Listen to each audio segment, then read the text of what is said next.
this edition of the Final Whistle on lairmedia.tv, and our usual email info@lairmedia.tv, and we'll be discussing everything of soccer, golf, GA, Formula One, cycling, whatever we like to think.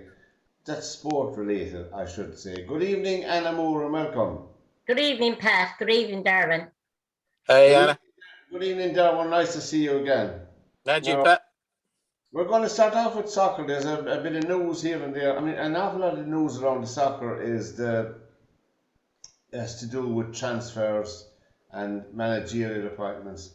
There's still a doubt about Ten Hag and Man United, unfortunately, there's an awful lot of stagging going on in the back pages, you know. But I think that's the nature of the job now with Man United, because, and I wouldn't call it sagging, it's the fact that there's such a worldwide brand that anybody, no matter who, if God himself came down and managed Man United, he'd be under pressure.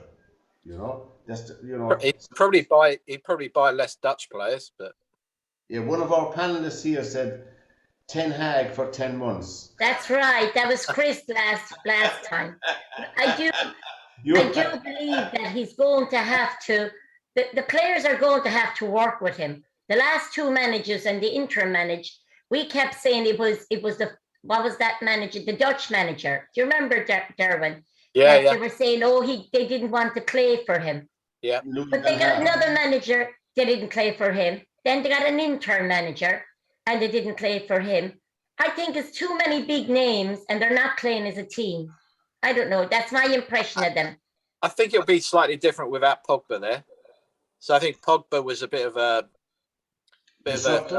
ringleader in the changing rooms, I think. But they should have let him go when he wanted to go, and they didn't, you know? Yes, he should have gone ages ago. He should have. There's very good reports on Martial and the pre-season. I know you can't, but nevertheless, he seems to be knuckling down, because I think the potential within Martial, there's great potential there with him, and Sancho and Delot as well in Man United, you know? I think they've got to the bottom of... what's his name today? The Tong or whatever, De Long or whatever his name is, the Barcelona player. Yeah. Frank De Jong. Yeah, De Jong. They got. I think they've actually agreed terms with him now on personal terms. But did I read right? Did they want? Was it Maguire that wanted to go as a part exchange for him? Yeah, that's what the talk was. Maguire wouldn't agree to it. No. So he'll probably be on the bench for a while. Yeah. Who would want Maguire, with all due respect to him, you know? Well, that was the arrangement they were making with Barcelona, that there'd be so much money and they'd give him Maguire, but Maguire refused to go. But I mean, if you're not wanted in a team, as you said, Derwynne, he'll be left on the bench. Yeah, he'll be left behind. And it's true, I was reading a bit today, there's speculation that your man has done the deed to go to Notts Forest, Jesse Lingard. Yeah, I think he did it yesterday, didn't he? Yeah. It was on the paper yesterday. Yeah. That he's gone to Notts Forest. Yeah. It's a very good signing for Notts Forest, you know. It shows their ambition. They're ambitious, aren't they? They're paying wages. Well, the part about it is, if you want to get anywhere, you have to be ambitious. You have to up your game, don't you? We were speculating here last year. Well, I was speculating. You know, the top four in the Premiership, the two Manchesters, Liverpool and Chelsea, and maybe Arsenal. And I was saying that West Ham could break into the top four. Do you remember that last year? That's right. But I'm going to go out on a limb this year again, even though it didn't start yet. Aston Villa have been building really good, really well. You know, they seem to have money. That's Aston Villa themselves, you know, and they seem to have good money in the thing, you know. But if you look at it, 2 seasons ago, Aston Villa started very well at the beginning of the season. They actually beat Liverpool 5-0. Was it, or 7-0 or something? Aston Villa beat Liverpool. And they looked as if they were having, their first 5 games were very good, and they just seemed to go downhill after that. I think the smaller teams will start good in the beginning, and they just seem to fade then down, you know? Yeah, their squads aren't big enough, are they? If you look at Brentford, I mean, they've basically got a team and a half. They haven't got, Man United, Man City, Liverpool. They've got nearly 3 teams, haven't they? They have, you see. And of course, a team like Aston Villa or West Ham, if they do qualify for European soccer. It stretches them still further with all the other peripheral competitions. But I think Stephen Gerrard recognises that from his time with Rangers, the deficiencies that they had in European football. So I think he's trying to expand the club. They've all got to have big squads. Yeah. And they've got to have big squads with players who understand they might be bit part players rather than superstars. Yeah, as you know, us all that follow soccer, we know that what you have on the bench has to be nearly as good as better than what you have in the field. Yeah. And your subs are what wins things for you. Well, if you think about it, rugby union is showing that really. Because if you think of the team that came, the amount of subs that came on in that South Africa-Wales game, I mean, that South African bench had more caps on them than the team did on the field. Precisely. The experience, and indeed that's what happened with Limerick and Kilkenny to some extent, that in the All-Ireland hurling final, and Kilkenny had only old men to come on, with all due respect, in 34, 35 and 36, where Limerick had young bucks itching to get into the team. So, but Pat, I even remember when, and I know I'm only talking junior soccer, but I remember when Fairview won the first 3 in a row, right? Yeah. I remember my friend Anne Cross, and she's played soccer for Ireland. She knows a lot more about soccer than I would. But she said to me going for a walk one night, they will win it this year because their bench are as good as what they have on the field, and that's what you need. And they did. They went down to win 3 in a row because you have to have your bench, if not as good, but nearly as good, that you can swap them over and there'll be no difference hardly seen, Well, I like the cut of their jib anyway. Aston Villa, I was reading up with them. They have Dele I think Spurs could come good this year as well. Yeah, well, I mean, you have, of course, you're all too young to remember the era of Ron Saunders at the great Aston Villa team, Ron Saunders. Do you remember Ron Saunders and Brian? Yeah, I'd like to say I don't remember him, but I do. I'm saying nothing. Aston Villa, they're a fantastic team. I mean, really, he modernised soccer almost single-handedly as a manager. People should read about it. I only found out that now reading about Ron Saunders, I'm telling you about now. And he got the bullet just before they won Europe. But anyway, Shinskele, they normally do. But he was kind of like a forerunner to Wenger, really, with the fitness and stuff. Absolutely. He maintained he was an all-round futuristic type of manager at that time, which is good. I see that Dele Alli and Coutinho, Aston Villa, I like the cut of their side, but it's very hard to. Of course, Gareth Bale scored his first goal for Los Angeles FC, and they're top of the conference. They're 4 points ahead with a couple of games, 3 or 4 games. That'd be really. That Bale going out there is going to be good for Wales. Yeah. Because he's not going to play that many games. No, but it's slow. He said he's very impressed about the training, about the fitness, the training. He said it's absolutely blew his mind because Bale has been around. He's been a long time with Barcelona. So I mean, really, when he says something impressed him like that, I mean, really, America are making great strides in soccer, And have you any of you watching the European Championship, the women? No, I was watching bits and pieces, Pat. Yeah. And I mean, Ireland, right, they were beaten in the last 2, I think, but they still come away with a bronze medal. Yeah, but which is very good, In the European Championship, they're down out to the last 4. We have England against Sweden and Germany against France. I'll tell you, myself and my friend were watching the French team. We saw 2 or 3 of their games, certainly 2.5 their games.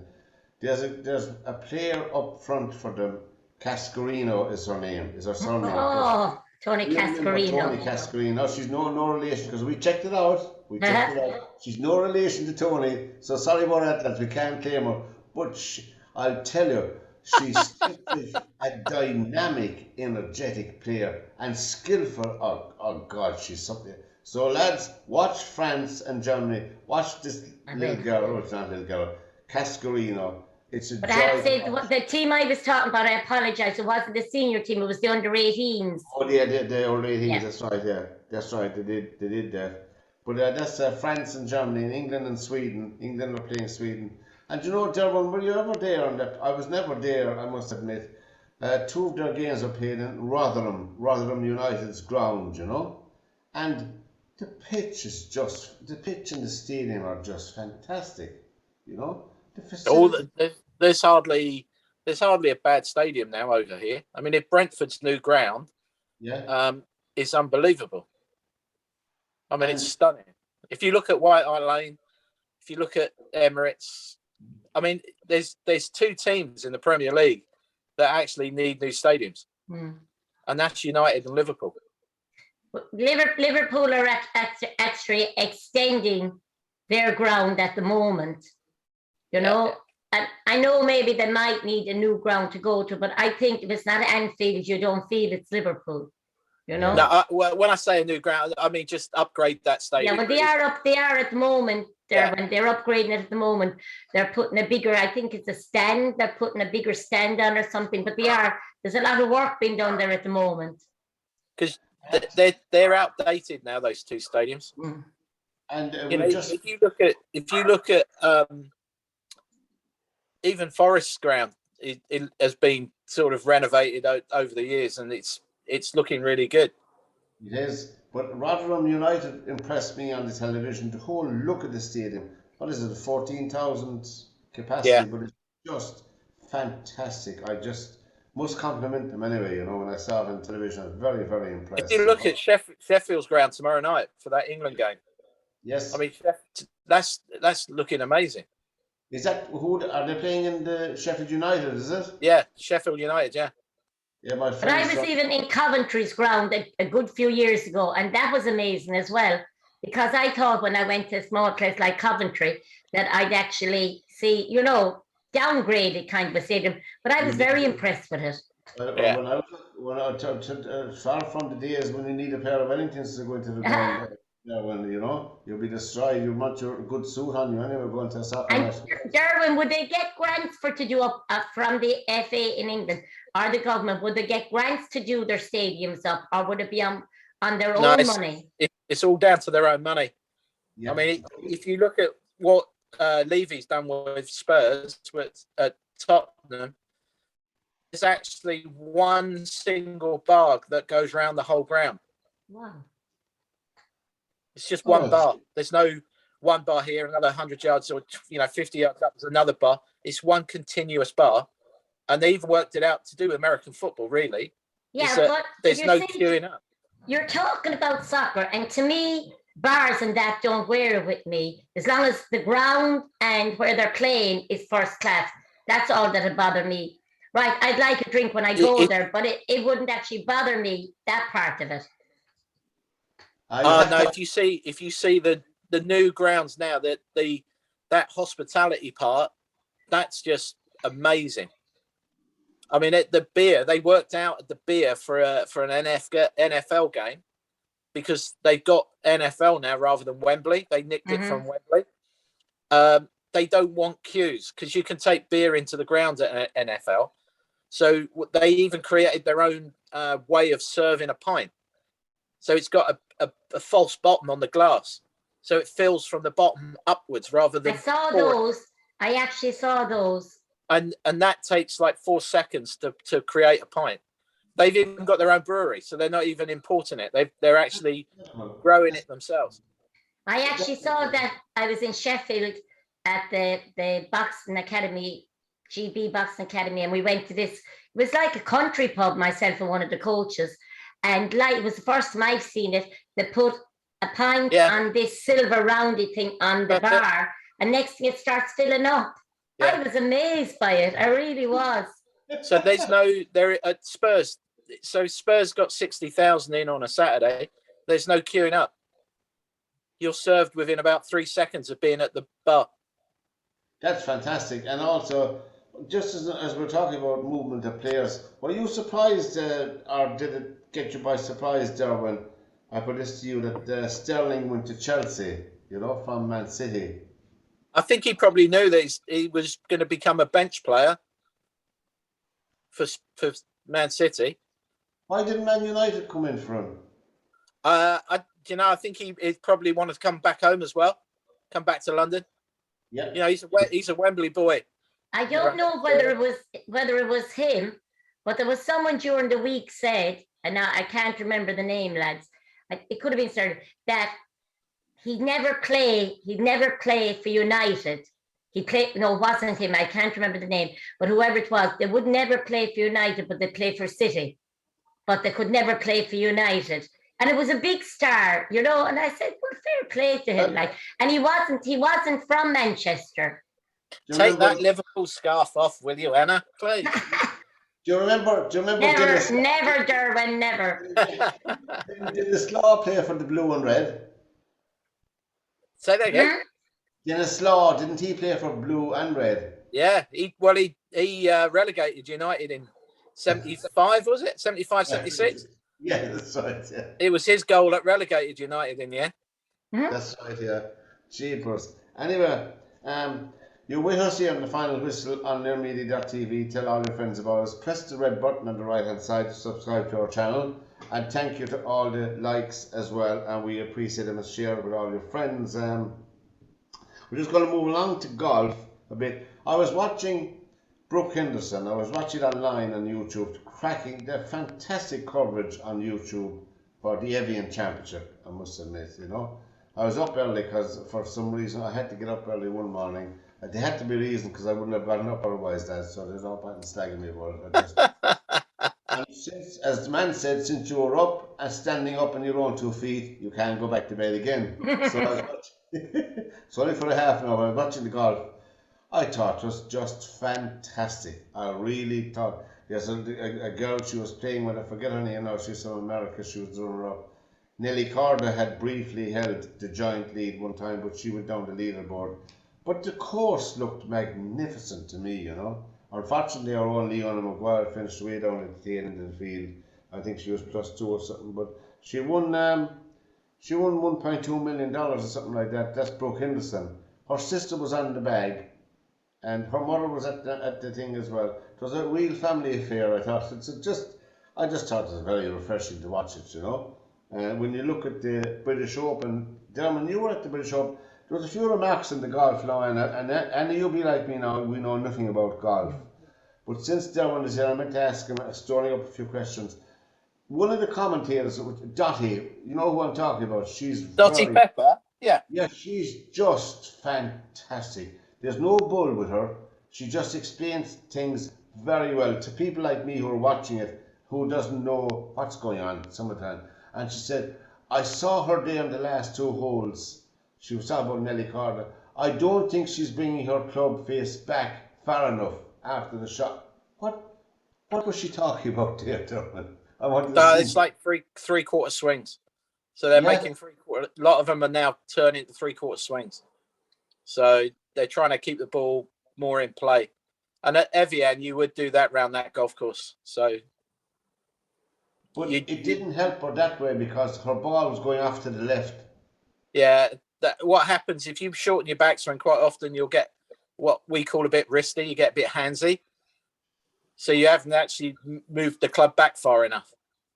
Yeah, that's so what it gets a bit too handsy. Once it gets handsy, you'll shut the club face, and that's what'll drag it off left. Yeah, and you could see her getting frustrated after the 9th or 10th hole.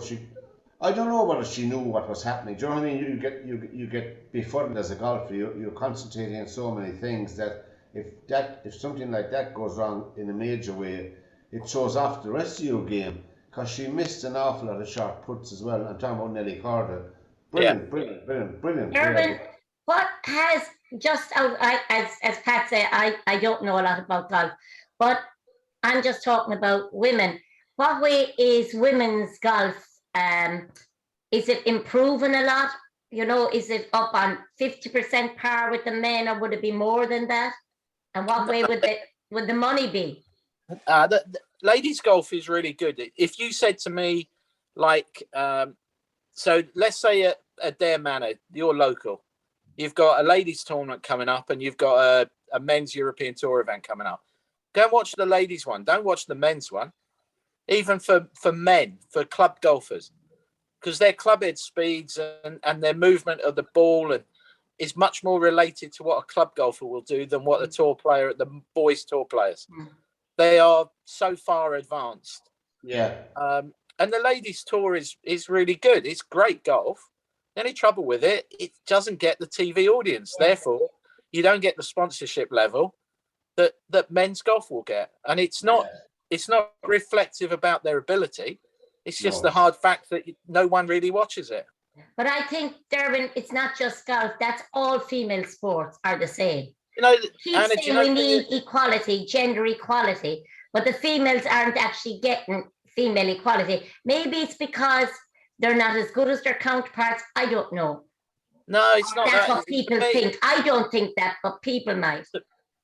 What I don't understand is why the ladies' tour don't run their tour very different. So start on a Sunday, second round Monday, third round Tuesday, fourth round Wednesday. Because when they run on Thursday through Sunday, competing with two major tours. Now, it's a bit loads of coverage in the UK. Yeah. But if that was run at the same time as the men's Euro, there'd have no one watching it. No. So why don't the ladies play on days when the men aren't playing? I agree. That is a great suggestion. That is a very good suggestion, you know. Because you've got Evian this weekend. You had Evian, you had Hillside, you had the Seniors Open at Glen Eagles. Which one are you going to watch? Yeah. Well, from an Irish point of view, we'll be watching the Seniors Open because of Paddy Harrington and all of that. Exactly. You know? But the ladies are third option, aren't they? Yeah, they are. Yeah. They are. No, and I don't mean that's not being, chauvinistic. No, you're right. You're right. If they ran it the other way round and went Sunday, Monday, first 2 days, they're not competing with the men. Yeah. So Darren Clark won the Seniors Open, as we know, at -10, and Paddy Harrington was at -9 in Glen Eagles. And how could they both shot 4 rounds in the 60s, Darren? What way would that course have been set up now? Would there be a change for the seniors as opposed to the normal tour? Yeah. So if you look at say St Andrews for the regular Open, that golf course is stretched out as much as it can be. So that would be playing at about 7,000 yards. The seniors will play at about 6.5 stretched out. All right. Well, and that course they played the other day, they played 2 par 5s as 2 par 4s from more forward tees to make it a par 70. It's normally a par 72. Yeah. So they shortened a couple of par 5s into long par 4s to try and toughen the course up. Yeah. But again, those where if you look at the difference between where the ball was going on Thursday and Friday compared to yesterday, the weather makes the difference every time to a links golf course. Yes. But if you've got like at St Andrews, I was inside the ropes with John Daly, the fairways were running faster than the greens. Oh, jeez. So if you look on Wednesday, Rory McIlroy knocked it on 17 off the tee, which is unheard of. He did. I mean, that's like 470 yards he hit it. But the ball was running probably up to 125 yards once it landed. I have you because of the dryness. Now, if you look on Thursday and Friday at the seniors, the ball was doing the same thing. Then if you look yesterday, it was stopping immediately once it landed. Yes. So the golf course played much harder yesterday. But I would say Clark and Harrington, not because they're Irish, to have 4 rounds in the 60s is still pretty good. Oh, it's good golf. I mean, seniors golf is good. It's a different way of looking at golf as well. They work that ball around that golf course and utilize the slopes and everything else. I mean, we were pulling for Harrington because he's a Dragonfly player. Yeah, and he had won the seniors in America last time out, which is fantastic. I mean, he's still hitting the ball pretty well. Oh yeah, he's got another 5 years before he drops. I mean, look at Monty. Monty ran out of steam yesterday. He got to 3 behind and well in it, and then just tiredness kicks in.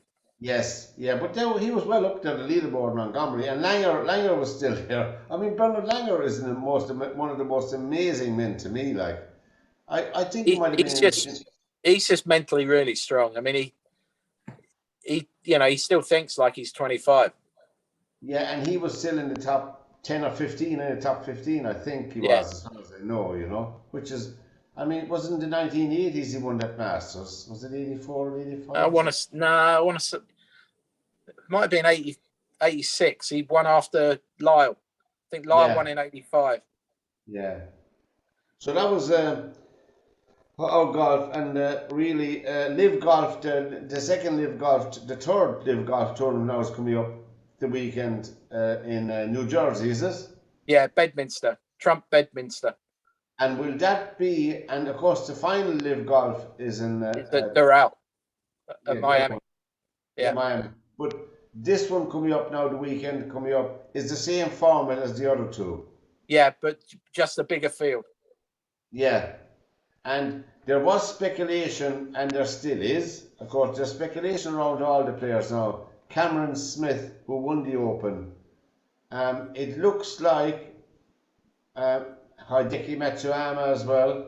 He's mentioned as going there. What do you think? The rumour is that Smith's gone, Hideki's gone, and they're teeing up in the one after Bedminster. Really? Yeah. Well, then they'll all have to sit down and knock heads together and sort out a proper program and a proper running of the thing. Otherwise, this won't do. Jay Moynihan has made a complete pig's ear of the way he's handled the whole thing. Oh, he has? He has? Totally. I mean, there's so many things that have gone wrong in golf in the last sort of 6 months. The way they've handled this live thing is just stupid. I mean, every single company in the world is dealing with Saudi Arabia.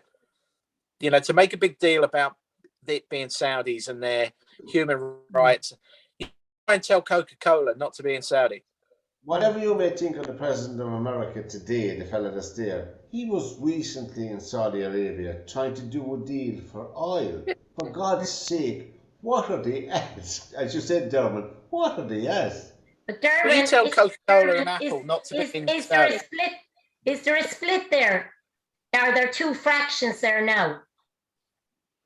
You hear about the Opens, they all competed in the one thing, the with best golfers all competed. But now you're hearing golfers you haven't heard of before, and you're hearing of these different tournaments that you won't have the bigger golfers. So is there kind of like a split there?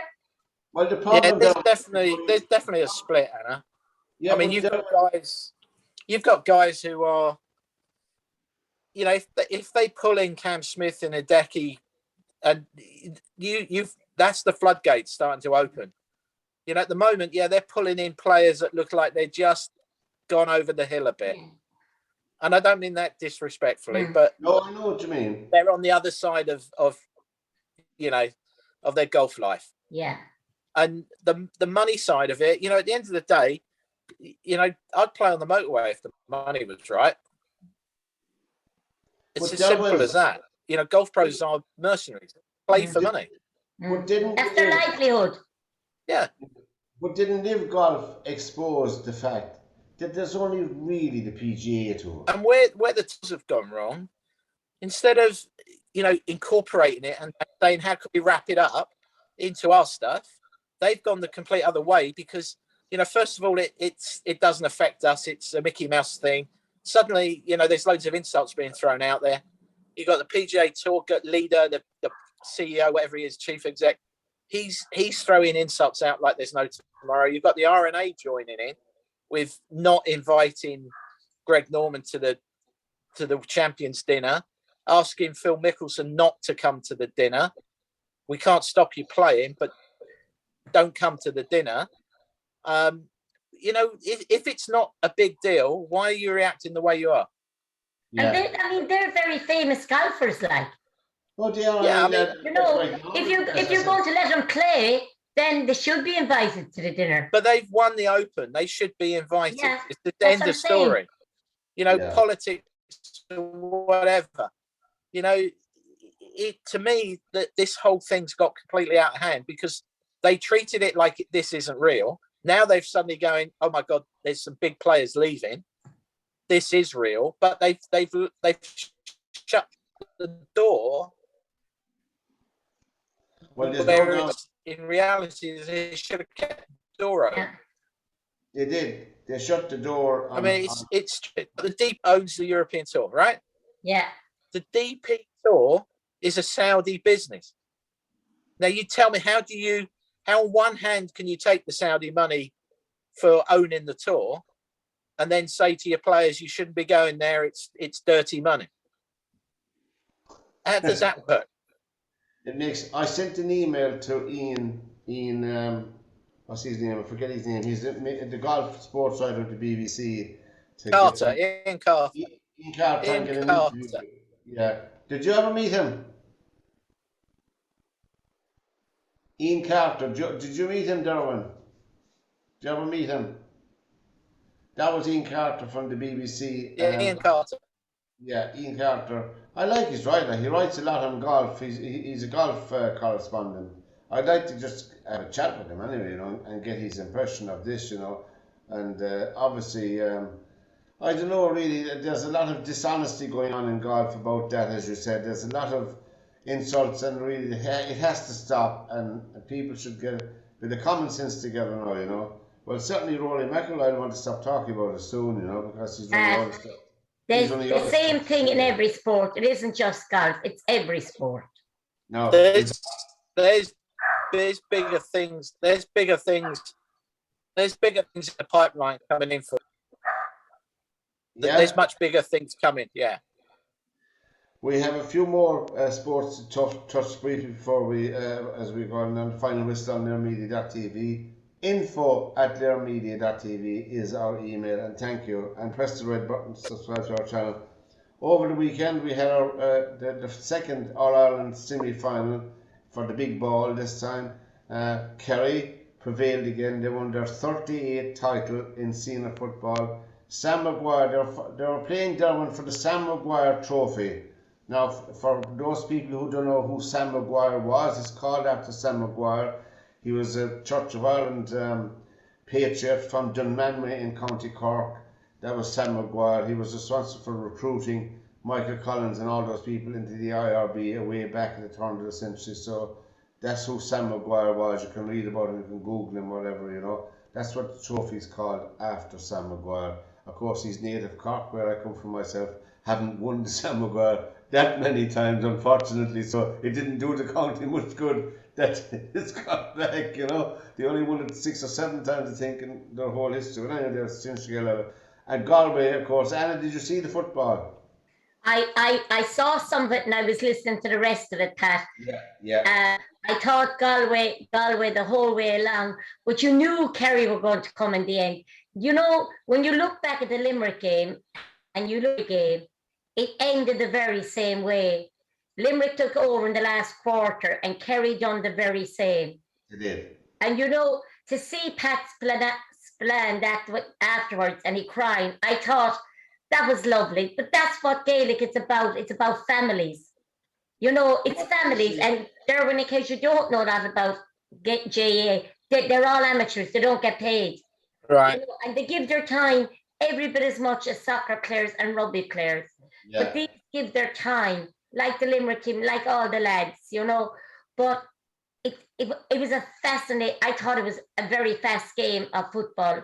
I thought it was a great game of football. Very good. And I have to say now, I wouldn't say I really believe that Galway gave it everything. They really did. And at one stage you thought they'd go 2 points ahead, and then you'd say, oh, they're going to go further, and Kerry'd bring it back again. But as I said, in that last quarter, like Limerick, Kerry just came away. And that's 2 Munster teams winning the 2 biggest trophies in the GAA. Yeah, that's very good. And Derwynne, as you know, Croke Park has a capacity of 83,000. 83,000 is the stadium in Croke Park. And also the ladies All-Ireland semi-finals in hurling, or camogie as we call it, the ladies' version of hurling is called camogie. The 4 teams together in Croke Park on Saturday. Wait for it, we'll talk about women's sport, lads. they only drew a cumulative total of 3,000 people into an 83,000 stadium. So really and truly, as St. Hannah there, something has to be done, because look, women can't copy men in everything. We're all for equality, but they can't copy and ape men in every single sport. It's not attractive. People are not interested in it.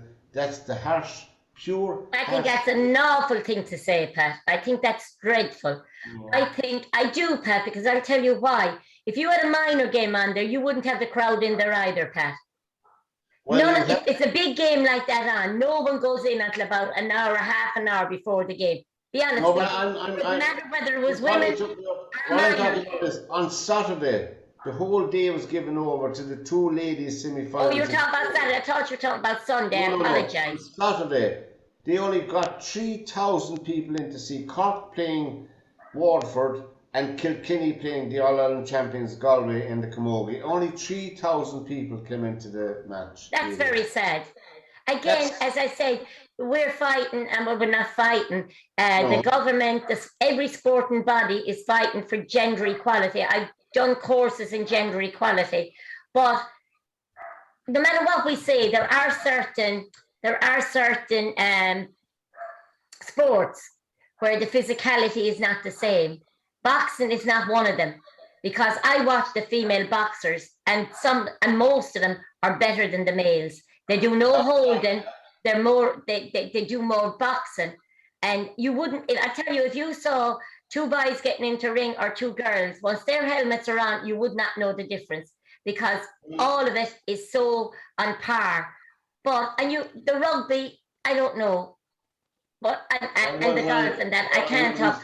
But it's very sad, as you said, if there was only 3,000, then put it into a smaller stadium then. Well, that's one way, but really people are not interested in that sport. I don't. That's very sad. That's very sad. I would put something like that into a smaller stadium that'll look more full. I mean, as you said, we're jumping around the place. You had the boxing EGM, you had the FAI AGM over the weekend. There's 63.5 million euro in debt. That's the FAI, and they're running into the same problem now with their funding, because they only have 2 women on the board, as you know, and they need to get 3 more women on the board, otherwise our funding will be in jeopardy. So our board has no women at the moment, but we're hoping to get 2 on. But at the moment, we have no women on it. Well, we have 1 here in front of us, isn't that right, Derwynne? But I'm not on the board. I'm on the central council. I'm not on the board. Look, I'll get a wig. I would never meet their criteria. Their criteria is 3rd level education. A lot of it, to me, I would prefer to see on that board someone that has boxed in the Olympics for Ireland and that knows boxing. Yeah. Then to have an accountant. I know you need accountant, but our association has accountants, and they've got assistant accountants. You know, I know you have to have. Maybe they're looking for people that are solicitors, these kind of people. But I know you have to bring outsiders in as well. But we had there's 4 went. There's one of the women. She has done everything in boxing. She has 3rd level education, but not what they're looking for. And her family and herself have spent all their time in boxing. Her father was in Rio. He was the actual manager of the Irish boxing. Fiona herself is a judge that has traveled the world judging. I think, and we say you have others that were Olympians. You have Darren O'Neill. Darren is a school teacher. He's an Olympian. And some of their criteria didn't meet the criteria. You know, so I think, you know, there'll have to be a way of putting something in there that if you have an Olympian, and they have, like Darren is a teacher in that, to me, he should suffice. Fiona, and there's another girl, her mother, Olive Keogh, very involved in boxing, was always there at all kinds of levels. Her dad, her son, they're all involved. And the thing about it is she's an accountant, I believe. I don't know the girl, but out of the 4 anyway, they were saying only 1 met the criteria. And that's actually what caused all the trouble in boxing. And please God, now we're trying to get it back on track. And we had our first meeting on on Saturday of the new people, and I actually thought it went very well. It went very well.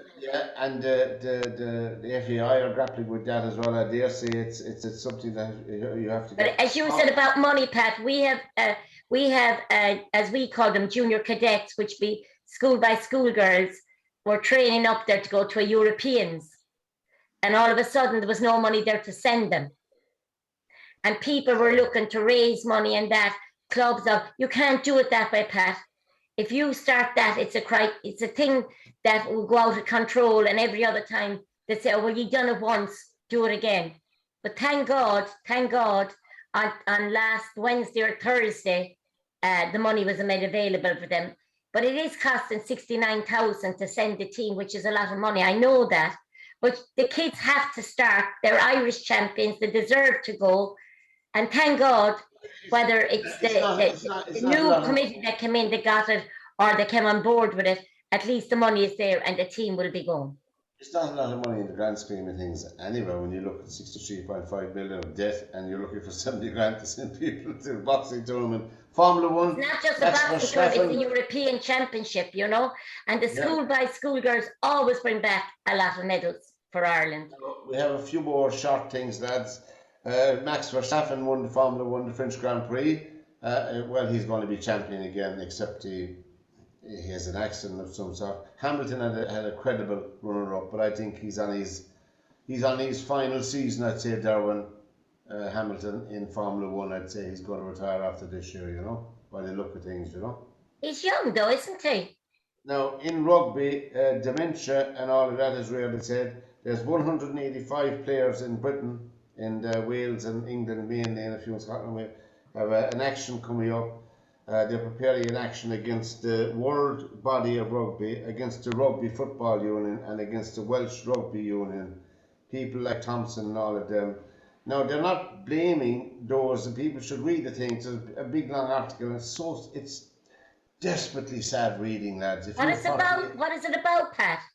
Dementia and head injuries in rugby, the consistent and persistent dementia and motor neuron disease some of them have. Now, they're not blaming rugby entirely for it. They're blaming the procedures, the checks and balances throughout the years. Like, Thompson is only 48, 49 years of age, and he has dementia. And people like that. It's just really sad at that age when you should be settling in after a professional career to be looking at your kids growing up and all of that. But simple things in life. But I didn't actually think that dementia could be caused by a hit to head. I thought that was a disease that progressed over years. Well, you know, if you're a small fella, number 9 on a rugby pitch, and a 24 stone number 1, number 2, and number 3 prop hit you a belt, and you get a belt 3 or 4 of those in a game, your brain is completely loose in your head. I mean, shattered. I know. I mean, really. MRIs. What they're saying is it's the little knocks that keep bringing the concussions. It's not the big collision. No. It's the little collisions that are going on throughout the game. Yeah. You know, just getting, they're saying going into a scrum, that the fact that they smash their shoulders against the other guy's shoulders, that, the heads are getting banged all the time. And if you think about your brain floating around in jelly, it's banging around like there's no tomorrow. I mean, that Alex Popham, the Welsh player, Welsh centre, he's having to watch YouTube to try and remember scoring tries in World Cups. Sad. Isn't that very sad? I know. Yeah, he's got no recollection of. He's 42. But I do know that in boxing now, the men, they took the head guards off of the men. But when they started wearing them, my husband never believed in them. He felt, no, they still get the same blows to the head, but they don't go down. And I was at the World Championships in Kazakhstan, and they'd done a study on the girls because they wanted to see would they take them off of the girls, and they didn't. But when the study, I went to a medical conference while we were there, and the doctors felt that it was safer to take the head guards off, and that's why the elite boxers now at the Olympics and that they don't wear head guards. because they feel, and they've done a big study on concussion with them, and they have less concussions without head guards than they had with head guards. Well, there's a suggestion out there in rugby that after every match, that all 30 players would within 48 hours have an MRI scan. Yeah. Yeah. Well, they're also saying that the rugby union, the World Rugby Union, brought the concussion procedure, instead of being off for 7 or 8 days, they shortened it to 3 days. So if you've come off the pitch and you've been diagnosed you've got concussion, instead of it being an 8-day period, they shortened it to 3 because the players needed to be back out the following weekend. Well, I know in boxing, if you get concussion, you're out for a month. Yeah. And you get examined again. You have to be examined by a doctor again before you can go back.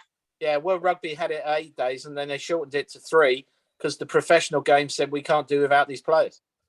But then they're not thinking of their health, are they? Which is what they're suing. But that's very worrying, Derwynne. That's very worrying.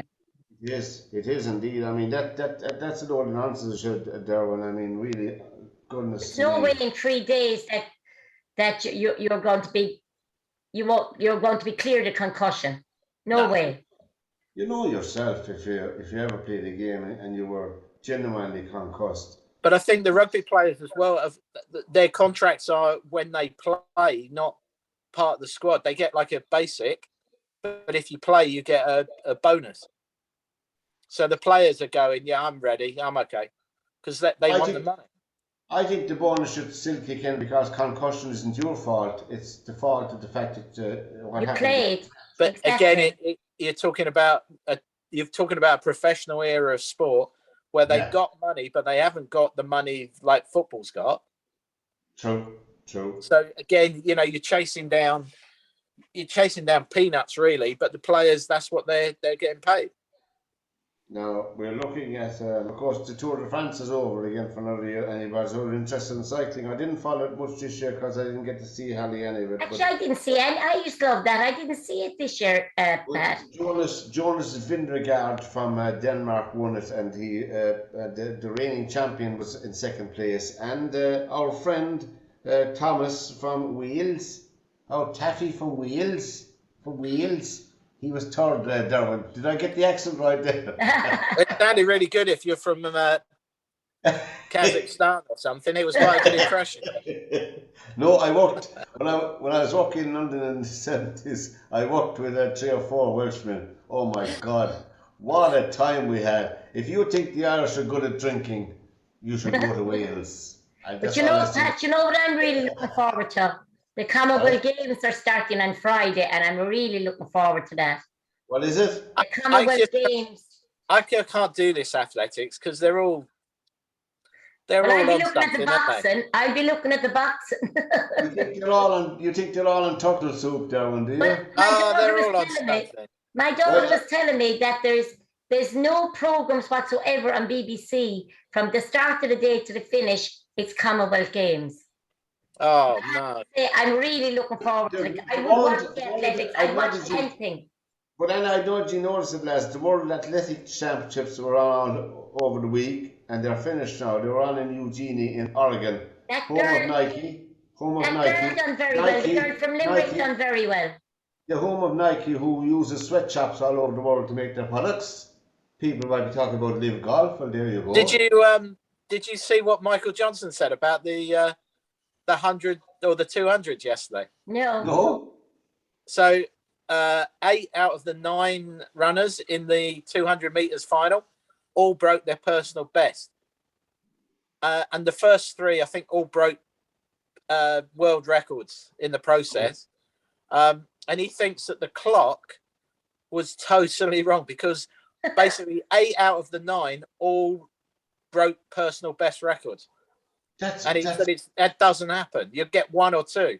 But you don't get 8 out of 9. He could be right. And the 9th one fell over. So that's the only reason why he didn't win. Would that mean that the world records that were broken may not be world records at all during the world? Well, he's saying that the clock, there's got to be something wrong with that clock. It doesn't happen. Oh, well, there you go. I must look into that now. Maybe we'll have a little investigation of our own next Into month. that for next week. I enjoyed Dean Asher-Smith. I enjoyed Sharika Jackson and a few more of those athletes. I liked them. I liked the Aussies. The Australian javelin thrower, she won it again for the second successive world championship. But the exuberance, I think, the fun of the Aussies, they have a different personality than you and I. They just go mad, you know, and they did very well actually in these world athletics. You can check all the results, lads, online. I'm going back a long way, but I used to love Marlinati from Jamaica. I loved her. Marlinati. I loved Marlinati. She was a I thought you were going to come out with Daley Thompson then for a minute. No, I loved Marlinati. She was brilliant. Well, I thought you might come out with Jesse Owens, Pat. No, excuse me now. It's Pat. That's all right. Not you, I said Pat. Well, Pietro Mania. Pat was there when Jesse Owens made his debut.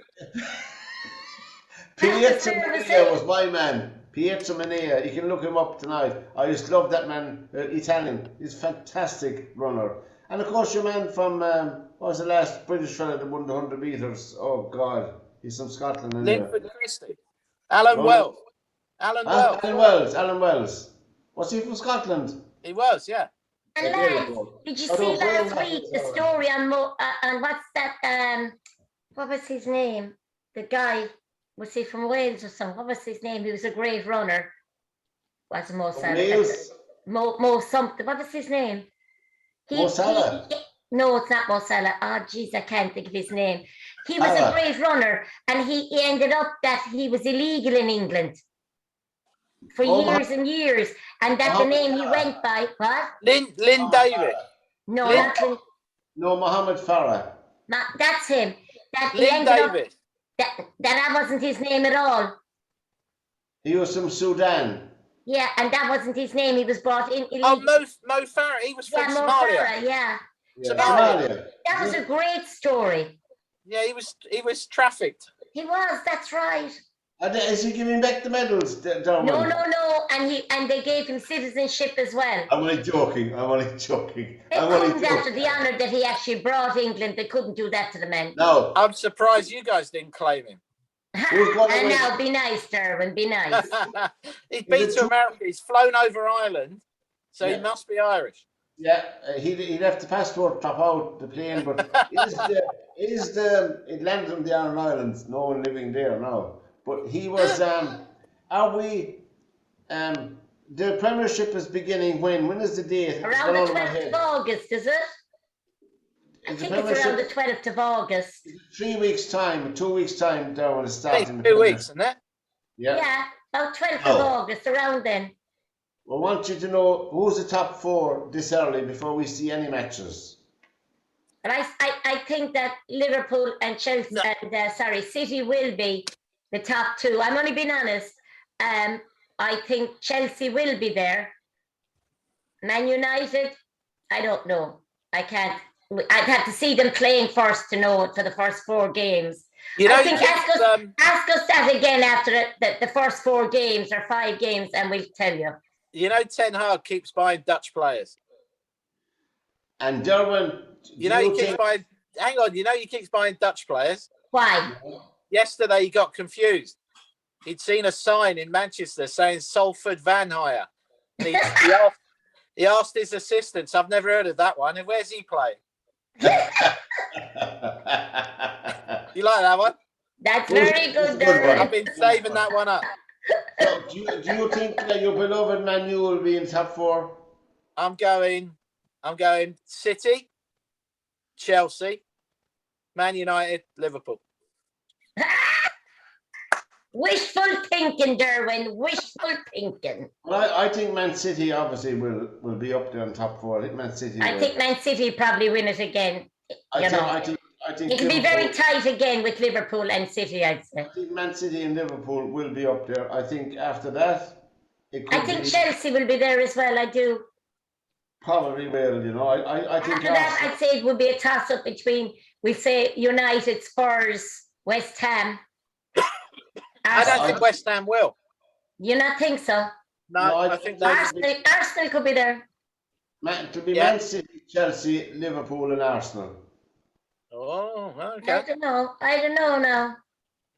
Anyway, I think there'll be a fight again this year for fourth place.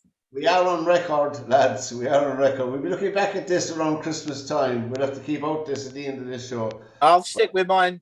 City. Okay. City, Chelsea, United, Liverpool.